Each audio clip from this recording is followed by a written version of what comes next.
Assalomu alaykum do'stlar. Sizlar bilan Sunnatullo Abduhakimov. Bugun yana bir xabar bilan sizlarga keldim. Orlando shahri, Florida shtatidan. Ko'pchiligini mani Huntme proyektdan bilib borasizlar, lekin bugungi mavzum aynan Truck kompaniya egalariga mo'ljallangan. Keling 2025-yilda qabul qiladigan eng muhim qarorlardan biri haqida gaplashamiz. Qaysi yo'nalishlarda ishlash, chunki to'g'ri bozor tanlash foyda bilan zarar o'rtasidagi farqni belgilaydi. Hozirgi trend shunday. Midwest kuchli markaz. Agar Ohio atrofida joylashgan bo'lsangiz, omad siz tomonda, chunki bu hudud hali ham eng barqaror yuk tugunlaridan biri. Chicago, Detroit va Janubiy Sharq chiqadigan talab doimiy ravishda bo'lib boradi. Janubiy Sharq boom davri. Atlanta, Charlotte va Dallas qiziq turibdi. Bu shaharlar chakana savdo va ishlab chiqarish markazlari hisoblanadi.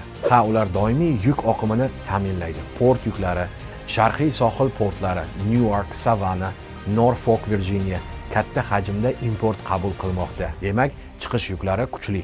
Ayniqsa Midwest omborlariga ketadigan yuklari. G'arbiy sohil, ehtiyot bo'ling.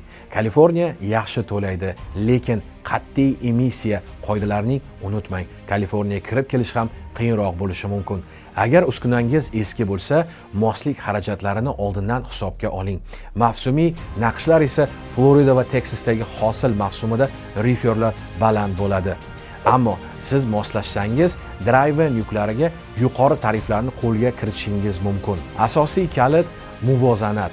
Faqat chiqishdagi yuqori tariflarni quvmang. Qaytish yo'lini ham o'ylang, chunki bo'sh yurilgan mayllar kichik kompaniyalar foydasini eng tez yemiradigan omil. Agar 2025-yil uchun kichik kompaniyalar mo'ljallangan Late Rain Guide ni xohlasangiz, izohlarda yo'nalish deb yozing va men sizga u qo'llanmani jo'nataman. Sizlar bilan Sunnatullo Abduhakimov edi. Videoni ko'rganingiz uchun rahmat do'stim. Keyingi maslahatlarda ko'rishguncha.